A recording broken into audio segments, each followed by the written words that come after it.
Critical thinking begins with a simple habit. The habit of slowing down long enough to examine how a claim is being made. Not just what is being claimed. Most people don't do this. They hear a confident statement. They see a headline, and they accept it without carefully examining the reasoning behind it. But critical thinking requires something different.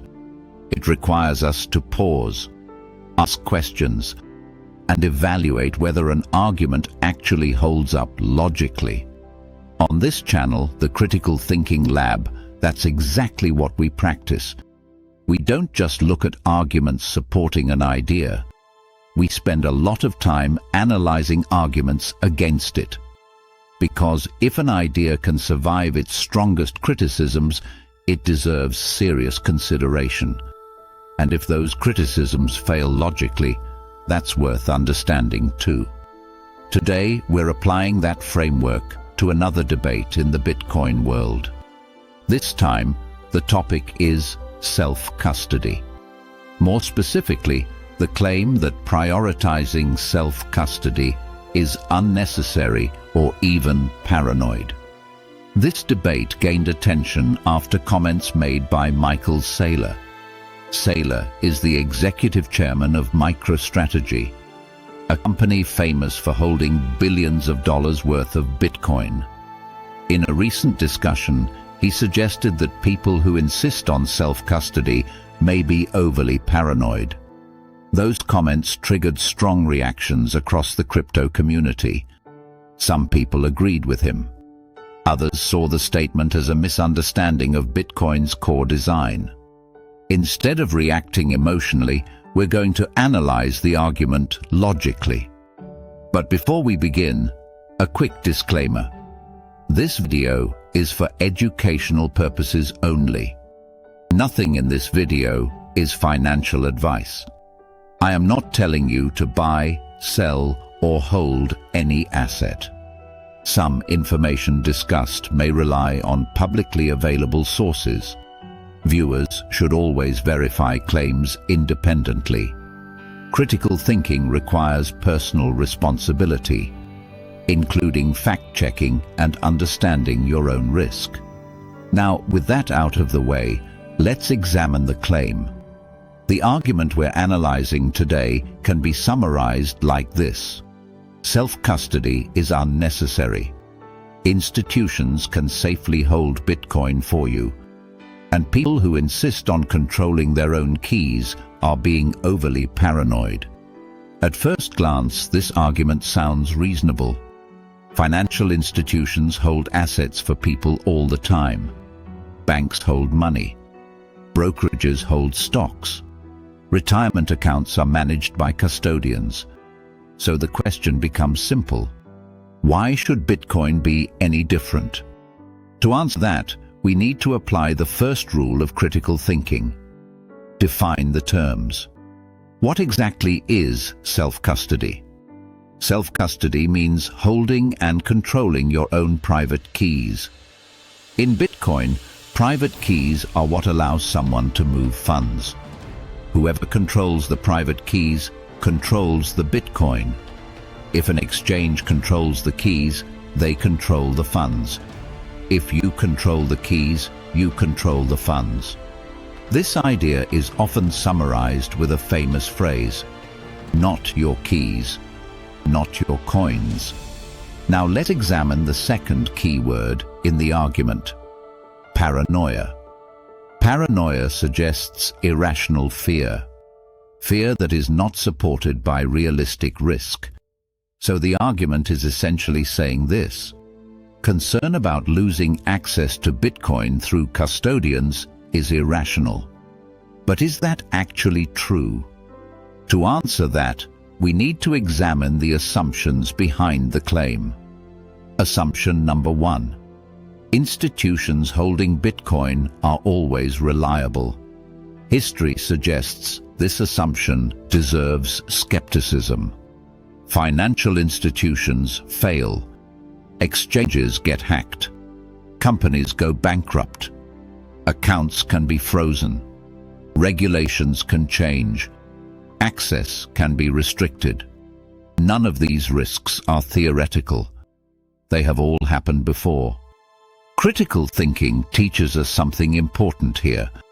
A risk does not need to happen often to matter. It only needs to happen once. Assumption number 2 is that individuals cannot manage self-custody safely. Years ago, this concern had some validity. Managing private keys used to be confusing and technical. But tools and systems have improved significantly. Hardware wallets simplified key management, and protecting seed phrases has become much easier. That's important because the seed phrase is the most critical part of self-custody. The seed phrase is a list of words that acts as the master backup for your wallet. If your wallet device breaks, the seed phrase restores access. But if the seed phrase is lost, access to the Bitcoin can be lost permanently. There is no password reset. There is no recovery email. There is no support department. That responsibility is the price of true ownership. But the good news is that protecting seed phrases has become far easier today, mainly because better tools now exist. One example is a product called Stamp Seed. Before we continue, I want to briefly talk about it. At the time this video was created, this channel is not sponsored by Stamp Seed. I'm including it because it's a product I personally use and believe in. Protecting your seed phrase is one of the most important parts of self-custody. Seed phrases are the single most important backup in Bitcoin self-custody. If you lose your hardware wallet, the seed phrase restores your funds. But if you lose the seed phrase itself, access to your Bitcoin can be lost permanently. That makes how you store your seed phrase extremely important. Many seed phrase storage products try to solve this problem, but a lot of them introduce new frustrations. Some systems use small metal tiles where individual letters must be inserted one by one. Those pieces can shift or fall out. If that happens, the phrase may become unreadable. Other systems require punching tiny holes to mark letters. In practice, that can be difficult and error-prone. One small mistake can ruin the entire plate. Some products only record partial words, meaning you must assume the rest of the word later. When securing something this important, guessing is not ideal. Stamp Seed solves these problems in a much simpler way. Instead of marking partial words, you stamp the entire word clearly. Nothing is abbreviated. Nothing is left open to interpretation. Each word appears exactly as it should. The plate has plenty of space for the full phrase while still remaining small and slim. It is also built to withstand extreme conditions, including house fires and flooding. You can even stamp the name of the wallet onto the plate for easier organization. And unlike some products, Stamp Seed supports full 24-word seed phrases. Small design decisions like these make a huge difference when it comes to security. Because in self-custody, the seed phrase is the real point of failure. Protect that properly, and the rest of the system becomes far more secure. Now let's return to the larger discussion. When someone dismisses self-custody as paranoia, they may be focusing only on convenience. Custodial systems are convenient.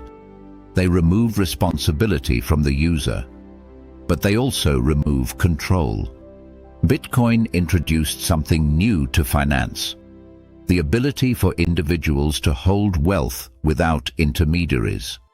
That ability is powerful, but it also requires responsibility. Convenience pushes people toward custodians. Security and sovereignty push people towards self-custody. Critical thinking helps us understand that trade-off. Neither side is completely irrational, but dismissing self-custody as paranoia oversimplifies the issue. It ignores the risks of centralized custody. and it ignores one of Bitcoin's most important innovations. Let's recap what we've covered today. We examined the claim that self-custody is paranoid. We defined what self-custody actually means. We looked at the assumptions behind the argument. We examined the risks of relying entirely on custodians. And we discussed why protecting seed phrases is the most critical part of self-custody. Critical thinking isn't about defending ideas blindly. It's about examining arguments carefully, looking for assumptions, and understanding the trade-offs involved. That's the mindset we practice here in the Critical Thinking Lab. If you found this analysis useful, consider liking the video and subscribing if you want to see more breakdowns like this.